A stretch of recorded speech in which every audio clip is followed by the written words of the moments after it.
जी, हमारा ये बाकर के महार का मौज़ा है। चक बाकर के महार के मकाम पर हम मौजूद हैं, तो ये तहसील दीपालपुर का एरिया है और हमारे चक बाकर के महार के 3 मौज़े हैं।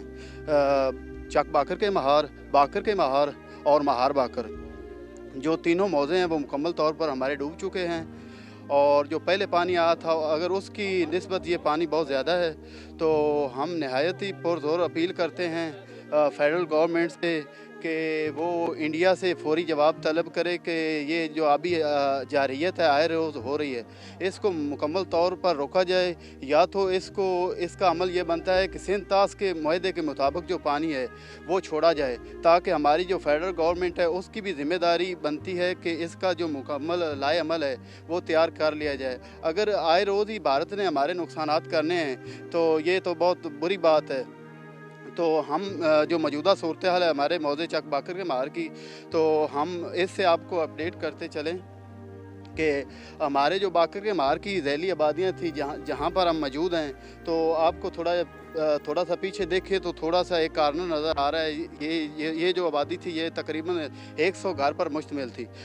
इसके थोड़ा सा पीछे जाएं तो आबादी में खां वाली है, वो तकरीबन 20 घरों पर मुश्तमिल थी। वो तकरीबन तमाम की तमाम जो है फ़िलहाल दरिया की नज़र हो चुकी है।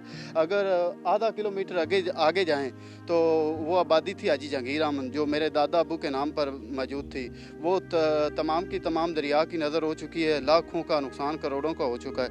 अगर थोड़ा सा उससे आगे जाएं तो आबादी थी बाग वाली मियाँकनवाज़ नंबरदार वाली, वो भी तकरीबन दरिया की नज़र हो चुकी है। इससे बढ़कर आप खुद ही अंदाज़ा लगा लें कि किसी की छत ना रहे, किसी का घर ना रहे, और हमारी जो डिस्ट्रिक्ट इंतज़ामिया है वो अभी तक सो रही है।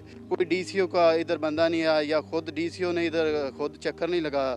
तो इंतहाई अफसोस के साथ कहना पड़ रहा है कि यहाँ हम टैक्स अदा करते हैं, हमारे ज़िम्मेदारों की वजह से ये मुल्क चल रहा है। तकरीबन 70% जो जीडीपी में रुपया बनता है वो ज़िम्मेदार ही अदा करते हैं गवर्नमेंट में।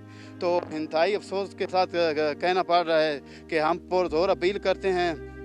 जो एक्स प्राइम मिनिस्टर थे उन्होंने कोई जो पहले कुछ दिन सैलाब आया था उनकी गवर्नमेंट थी, तो उन्होंने कोई इक़दाम नहीं उठाया। पहले जो सैलाब आया है उसकी निस्बत अब सैलाब का बहाव तेज़ है। हाँ जी, बिल्कुल तेज़ है। आपके सामने आपका कैमरा दिखा रहा है। पानी की जो सतह है पहले से तकरीबन 2 फुट तकरीबन बढ़ चुकी है और मुसलसल जो पीछे से इतलात आ रही हैं तकरीबन पानी की सतह बुलंद होती जा रही है।